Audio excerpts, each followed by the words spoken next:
in 1775. Things are heating up for America around this time. But Boone, he actually helped path this little trail through the wilderness. Now, he ends up finding this very narrow road that would become this gateway for thousands upon thousands of settlers, people traveling, explorers, surveyors, etc. And he finds this, it's very much like the Chisholm Trail, which came much later. And we're definitely going to talk about the Chisholm Trail, because if you don't know about the Chisholm Trail, I don't know what it is. Probably because it cuts through Oklahoma, and I always will love Oklahoma, but God, the Chisholm Trail. Oh, woo! I can't wait to talk about that. But right now, I'm just comparing it to the Chisholm Trail. It was just one of those things that like Boone found, and then everybody was like, oh my gosh, this is the most direct route. Let's take it. And so tons of people ended up passing through there. However, I will tell you, at the end of this narrow little cutout road, Boone actually threw up his own little settlement, and he kind of put together his own little town, and it was called Boonesboro. I love it. I love it. I'm just telling you that if I was cutting out paths and I was doing that, I would definitely, without a doubt, name mine Brackenville. But that's neither here nor there. Because really, Brackenville sounds like a really nice place to live. Boonesboro was not. I mean, I'm sure it was nice as far as places went during this time, but this was actually a little settlement that was carved out of forest and fear.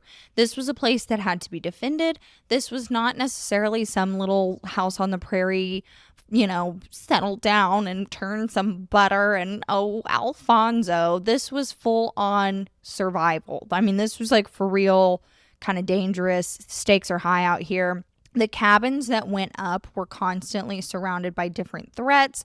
There were very scary things happening, like very scary other people, of course, but there were many predators. You always have to factor in the weather. I mean, my gosh, nothing was really that easy back then. I want to point this out briefly, but human life, like all of human life, has really not been that kind. We live in like the best time for humans to ever be alive. I really feel that way. It's never been easy out here. I'm telling you, if you think you have it hard, you have it better than 99% of all humans who have ever lived. And if you don't see that, you're a fool. Like, really, you're a fool. I understand, like, horrible things still happen, and I acknowledge that, but worse things have been happening for forever, like forever and ever. I stand by that. I really do. Like, obviously, there are awful, heinous things that are going on right now in the world, always. It was way worse back then, like way worse for all humans. Anyway, not the point of the video. I will try to stay on task.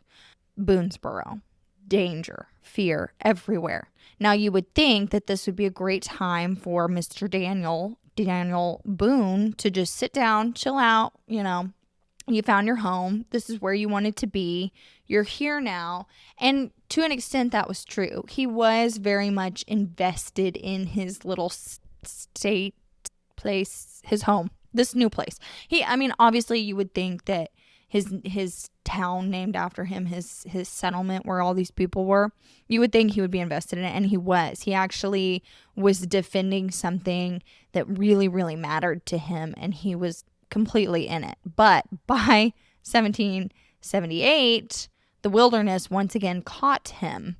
And I'm not saying that like he got caught in a trap. I'm saying he had yet another run-in with the Shawnee tribe. Now, you would think that they would very much be like, dude, we warned you not to come back here. But actually, this went a little bit differently. He actually ended up being like, hey, guys, want to hang out? Or maybe they were like, hey, dude, want to hang out? But whatever ended up happening, however that went down, he ended up hanging out with the Shawnee tribe extensively for a great deal of time. He was kind of adopted in, and they liked him. I mean, he ended up, I guess, hitting it off with Chief Blackfish.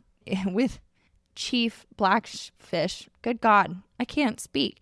He hit it off with the chief of the tribe, whose name was Blackfish. I cannot get that out of my mouth. Why am I getting jumbled? Anyway, him and Chief Blackfish hit it off, and they're hanging out, and he's like part of the gang. And during this time, over a span of a couple months, he hunted with them. He learned from them. He watched them very closely. He was like taking hints here and there on how they did life, and everything was going quite well. However, he learned of this planned attack that they were brewing up on Boonesboro. And he's like, oh no, I really like my little town. And let me tell you, if anybody came for Brackenville, I'd feel the same way. I'd be like, I feel like I have a problem with that. Right? Brackenville is a very, very fun place to be. You know, I don't love the idea of attacking Brackenville. Get out of here with you. I would be very upset about that. And that's how he felt about Boonesboro. So he ended up just being like, okay, I gotta go. He ended up escaping. And I say escaping, it's not, he wasn't a prisoner. He just kind of like stowed off. And he was like, I gotta get out of here. And he ended up running off, and he ran, I'm not kidding you, he crossed 160 miles through the wilderness. This is not like paved track, pavement, nice sidewalks. This is like cutting through the woods, 160 miles in just a few days, which is insane. That is an insane feat.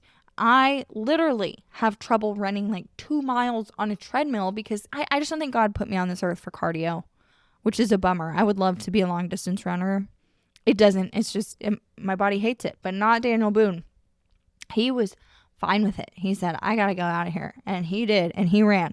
And let me just also tell you, he made it back in time. He made it back before the Shawnee tribe pursued or, went on their planned attack. However, that particular siege of Boonesboro that followed ended up becoming one of the very early and very impactful and maybe even, dare I say, romanticized frontier attacks that America really knew. I mean, it was kind of this huge deal. A lot of people heard about it. It became lore. And let me tell you too, the news back then, only back then, because the news would never do this now, ever. I'm telling you, they wouldn't. I'm being serious. But back then, the news was largely inaccurate, which doesn't happen anymore, like at all, ever. But yeah, so people were hearing stuff that was maybe extremely embellished or inaccurate, but people were hearing about it. And it, like I said, it became lore. It became frontier legend, and people loved it, and they were eating it up. So as a result, Daniel Boone is becoming this frontier legend along with the story of him defending Boonesboro. I mean, honestly, it really does sound like a cartoon or something. It sounds like something somebody wrote up, I think is what I'm getting at. Maybe not animated. But really, I mean, like Daniel Boone defending Boonesboro in a great feat of heroic endeavor. And people were really enjoying it. They were enjoying these tales of this man, this wild mountain man that was running through the woods to defend his settlement. And he was becoming not necessarily just a man. He wasn't becoming Daniel Boone. He was becoming Daniel Boone, the story, this big hero of the frontier. And tales were spreading, they were growing, and people were getting a really good idea of who he was. Now, he was turned into this American symbol. He was this man to be admired. He was just this warrior wearing that coonskin cap, and people loved him. But I do want to tell you that the real man, the real Daniel Boone, he was a much quieter man. He was very somber. He was very thoughtful. He had a very good head on his shoulders under that coonskin cap. He was methodical. And in many ways, he was actually a lot less successful than the myth and people of the general public would have realized. He was a little bit unlucky in his life.